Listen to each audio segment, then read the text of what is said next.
नमस्कार, मैं रविंद्र कुमार। आप देखना शुरू कर चुके हैं हिंदी दस्तक यूपी का एक्सप्लेनर।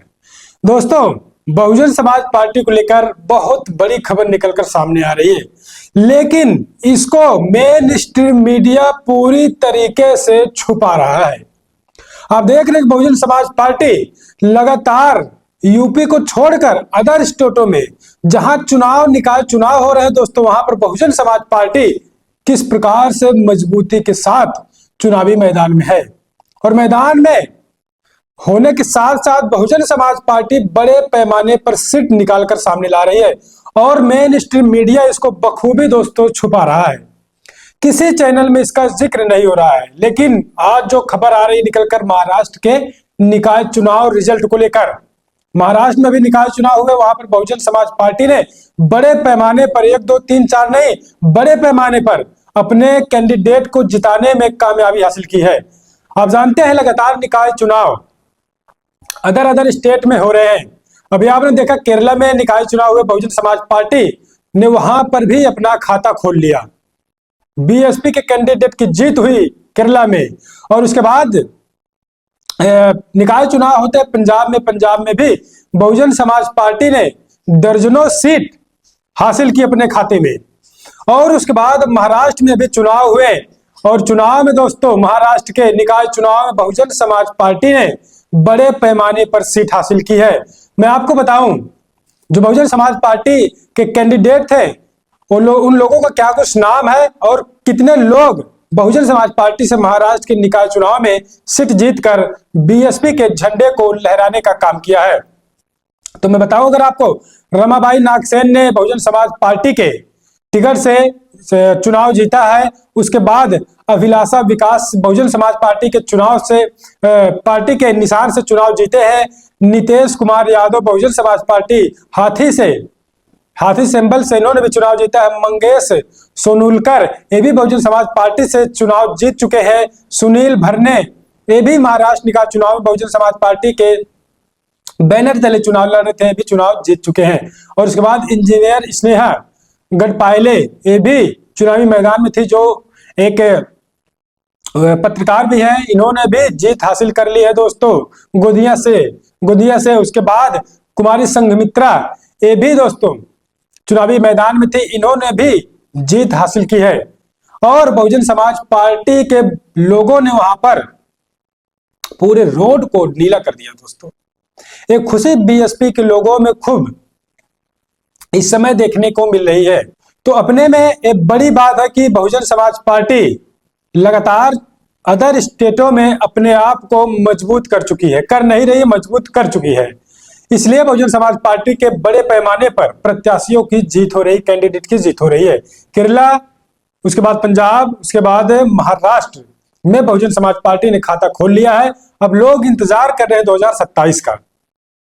लोग नारा लगा रहे हैं कि अभी तो ये सब ट्रेलर है, फिल्म पूरी तरीके से अभी बाकी है 2027 उत्तर प्रदेश की। उत्तर प्रदेश में लोग कह रहे हैं कि 5वीं बार बीएसपी की सरकार बनने जा रही है उत्तर प्रदेश में। लेकिन दोस्तों, बड़ी बात तो समझने वाली ये है, अगर आप भी खबर देखते हैं, थोड़ा सा अगर समझ रखते हैं खबरों पर, तो एक बीएसपी जो बहुजन समाज पार्टी एक नेशनल पार्टी है, एक राष्ट्रीय दल है बहुजन समाज पार्टी।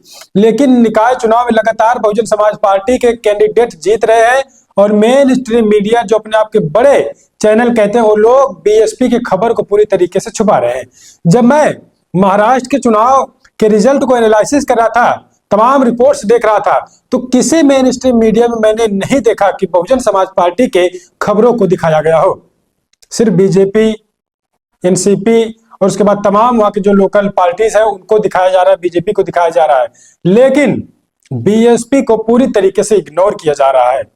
लेकिन हिंदी दस्तक यूपी चैनल में बार बार कहता हूं, निष्पक्ष जिस खबर को मनु मानसिकता के जो लोग हैं, ऐसे लोग जो हैं, वो नहीं दिखाएंगे, लेकिन हिंदी दस्तक यूपी चैनल उस खबर को निष्पक्षता से दिखाने का, समझाने का आपको प्रयास करता रहेगा। तो ये बड़ी जीत बहुजन समाज पार्टी के लोगों के लिए है।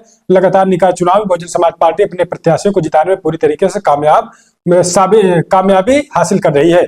और ये साबित कर रहे हैं कि बहुजन समाज पार्टी कमजोर नहीं हुई है।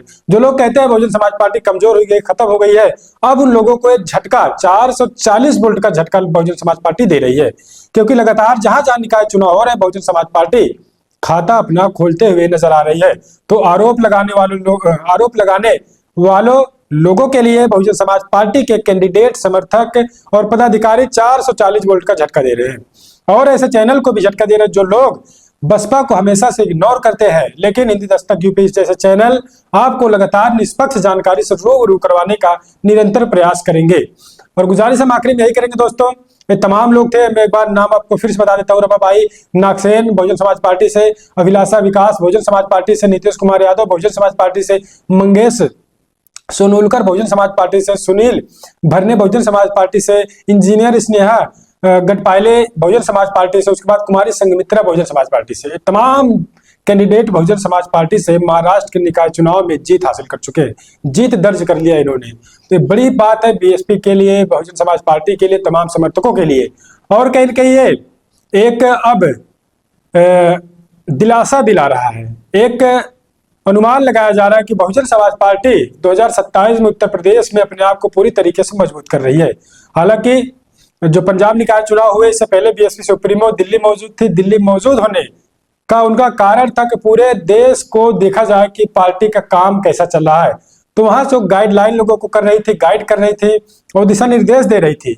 और उनके निर्देशन में चुनाव वहां पर लड़ा गया पंजाब में, और बड़े पैमाने पर लगभग 14 से 15 सीट बहुजन समाज पार्टी ने निकाय चुनाव पंजाब में भी हासिल कर लिया है, महाराष्ट्र में भी हासिल कर लिया, केरला में भी हासिल कर लिया है। तो ये बड़ी जानकारी है। आप इस पर क्या कुछ सोचते हैं दोस्तों? मेन स्ट्रीम मीडिया को लेकर क्या कुछ सोचते हैं? आखिरकार बहुजन समाज पार्टी से मेन स्ट्रीम मीडिया को क्यों दिक्कत है? क्यों नहीं बहुजन समाज पार्टी को दिखाया जाता? कारण क्या हो सकता है? आप क्या कुछ सोचते हैं? हालांकि हम लोग समझ रहे हैं, जान रहे हैं बखूबी, लगातार ग्राउंड पे रहते हैं, ग्राउंड पर लोगों से मुलाकात होती है, जानते हैं कि बीएसपी के बारे में लोगों की क्या कुछ थिंकिंग है, क्या कुछ सोचे हैं। लेकिन हम आपको खबर दिखाएंगे, निष्पक्ष अपडेट से रूबरू करवाएंगे। गुजारिश करेंगे आप चैनल को जितना हो सके सब्सक्राइब कर लीजिए, वीडियो को लाइक कर लीजिए। और दोस्तों अगर आप चैनल को मजबूत करना चाहते हैं, हिंदी दस्तक यूपी का काम आपको अगर अच्छा लगता है, तो आप आखिरी में गुजारिश यही करेंगे, स्कैनर हम आपको स्क्रीन पर दिखा रहे हैं, चैनल को स्वेच्छा पूर्वक मदद कीजिए और सहयोग करिए, ताकि चैनल और मजबूत बने और मजबूती के साथ आपके खबरों को आपके तक गरीब समाज के, शोषित समाज के, schedule caste, schedule tribe caste, संवैधानिक तरीके से इनकी आवाज को दिखाया जाए, उठाया जाए। और गुजारिश करेंगे चैनल को आप सपोर्ट जरूर करें। तो मिलेंगे किसी और खबर में, बने रहे आप अपने चैनल हिंदी दस्तक यूपी पर।